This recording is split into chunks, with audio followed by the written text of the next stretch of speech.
My own family sues me over money. It cost them over 100 grand in our parents' marriage. When I was 3, my grandparents passed away. They set up a savings account in my name. The account was meant to be accessed by me when I was 21. At that point it contained just over 300k. My grandparents left me a letter saying they would like me to share the money fairly with any other Smith-Jones children, meaning my full siblings. Dad's a Smith, Mum's a Jones. By fairly they meant that they wanted me to assess the situation and judge for myself what was fair. I never had full siblings, but I have 2 half-brothers, Mac and Joe Smith, who are Dad and Stepmom's kids. Due to the specific wording my grandparents used, I legally never had to give Mac or Joe any money. However, I see Mac and Joe as my brothers, and as the money came from our grandparents, I felt that the fairest thing would be to assign each of us 100k, so we all got an equal-sized lump sum, and I figured that when Mac, the youngest, turned 21 and took his 100k, we could split any remaining money. When I turned 21, Dad suggested I buy a house with my 100k. I found a place I loved but it was 130k and I couldn't get a mortgage, so Dad said I should borrow 30k from the account. I did, figuring I could pay it back before my brothers turned 21, and I have been repaying it. The account should be at 208k right now, but due to me withdrawing and then repaying that money it's at 195k, so I still owe 13k.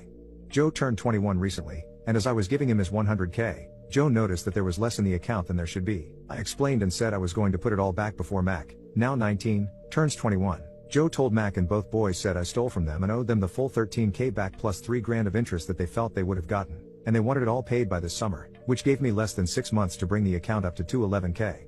I said I'd do it, but over 2 years as planned. The boys then wrote up a contract to that effect. I went to sign it, until I saw that it said 6 months to pay it all back. I wouldn't sign as we agreed on 2 years. They said I should figure it out as they were entitled to that money and would be seeking legal advice. Later that day I got an email, clearly written by them, saying that they intend to sue me for the 16k, plus whatever is currently in the account, and additional damages and emotional distress on top of that.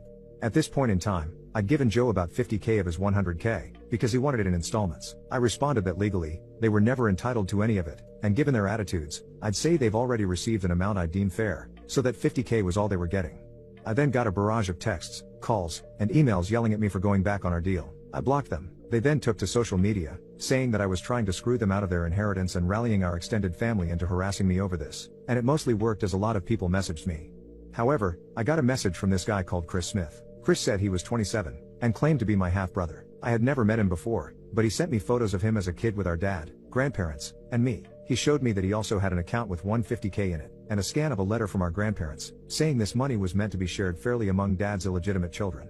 Chris also told me we have another half-sibling, who is 18. He'd been looking for me for a while, but only found me when Dad shared Joe's post which had me tagged. We checked with a solicitor to make sure, and as the boys are legitimate, they aren't entitled to anything in Chris's illegitimate kid fund, and as they are my half-siblings, they aren't entitled to anything in my Smith-Jones kids fund, either.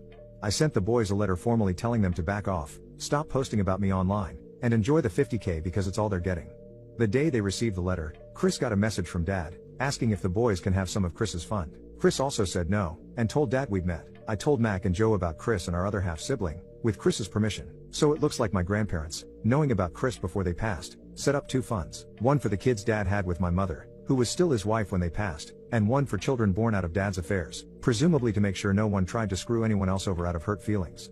I'm getting a lot of crap, but holding firm on my decision. The boys have realized that I won't back down on this, and it sounds like I've caused a schism at their house, as Joe has all the money and no intention of sharing, so Mac is now feeling twice as screwed. Plus stepmom apparently did not know about the other half-siblings, or that my half-sister was born after she and Dad got married, and she's made Dad move into a hotel.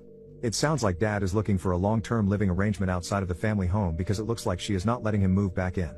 Dad is begging me to reconsider, but honestly I'm done with all of them except Chris and my sister.